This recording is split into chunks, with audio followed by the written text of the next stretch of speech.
Bonsoir et bienvenue dans votre émission à bon port spécial Salon Nautique 2012. Je suis à la porte de Versailles. Le salon ouvre ses portes du 3 au 11 décembre. Je vous propose de vous retrouver tous les jours pour parler des nouveautés 2012. Pour l'heure, je suis allée à la rencontre du convoi exceptionnel qui amène les bateaux sur Paris. Vous allez découvrir comment se prépare le salon du bateau. C'est parti.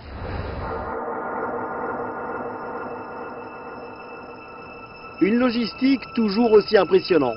Depuis 51 ans que le salon nautique se tient à Paris, la taille moyenne des bateaux a sérieusement augmenté. Pour ce Nautique 2011, sur les 1200 bateaux qui ont fait le déplacement, il faut compter plus d'une soixantaine d'unités de plus de 12 mètres, contre 1 ou 2 lors des premiers salons. 530 grands voiliers sont entrés dans Paris quelques jours avant l'ouverture de la grand-messe annuelle de tous les passionnés de mer.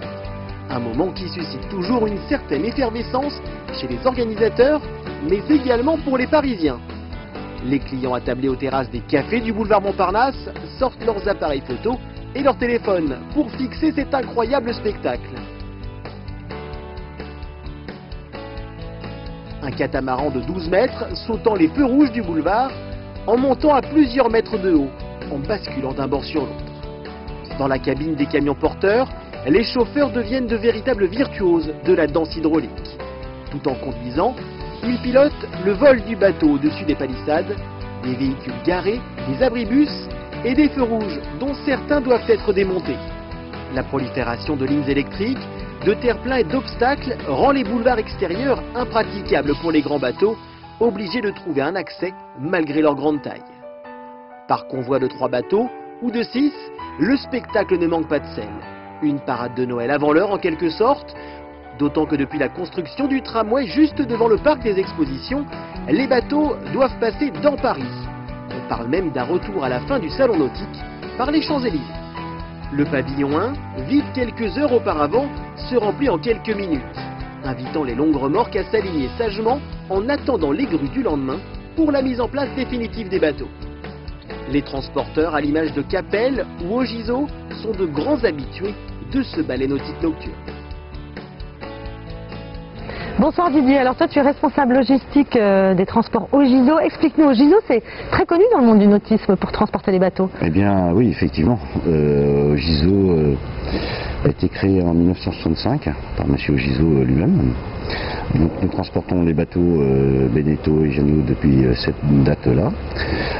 Aujourd'hui, nous faisons partie du groupe Altead Ogiso, une entreprise de 300 personnes, avec 200 convois. Nous avons donc les conducteurs, les voitures pilotes. Alors comment ça se passe justement sur un nautique comme cette année? Il y a combien de camions?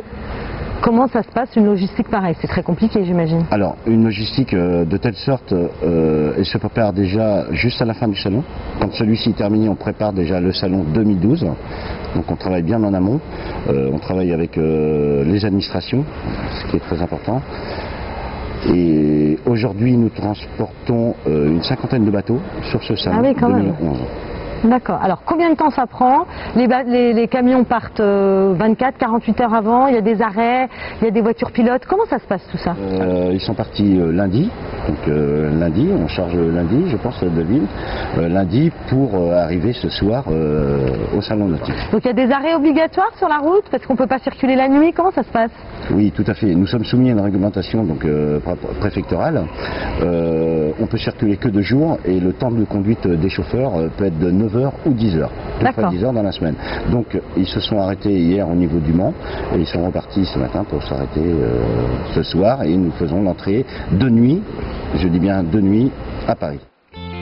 Amel 55 du chantier Rochelet-Amel, Océanis 45 et 48 de Beneteau, Bordeaux 60 du Bordelais CNB, Janot 57 du constructeur vendéen Janot, les grands monocoques seront toujours à visiter à la porte de Versailles, même si la tendance est à la baisse pour les catamarans pour cause de coûts de transport trop élevés. Si les plus grands bateaux arrivent en premier, c'est qu'ils sont généralement exposés au centre du hall 1, encerclés par les moyens, eux-mêmes entourés des petits. Le ballet des centaines de camions est donc soigneusement orchestré pour que tous trouvent leur place au centimètre près, car une fois les stands montés autour des carènes, plus rien ne peut les bouger. La dalle de l'immense pavillon 1 est comme imprimée de milliers de repères colorés sur lesquels poussera en quelques jours une forêt de mâts.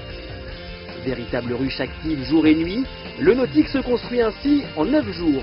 Véritable prouesse de milliers de chauffeurs, techniciens, charpentiers, décorateurs ou électriciens.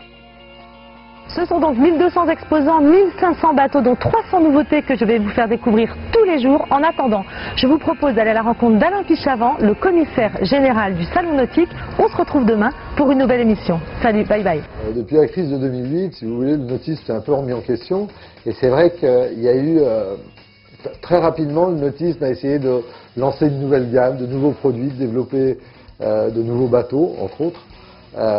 Et ça se concrétise depuis l'année dernière. On voit beaucoup de nouveautés donc, qui sont présentées à Paris, puisque Paris est le vrai lancement de la saison 2012. Ensuite, il y a bien sûr tout ce qui est équipement, où là, il y a des nouveautés également qui sont lancées régulièrement, des évolutions de l'électronique, par exemple, des peintures qui protègent mieux l'environnement, plein de choses comme ça.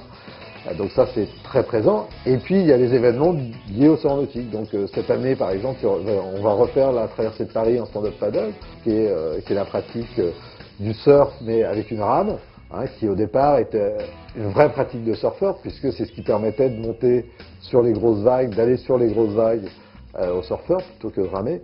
Donc là, on va faire une traversée de Paris, donc soit un peu plus de 10 km.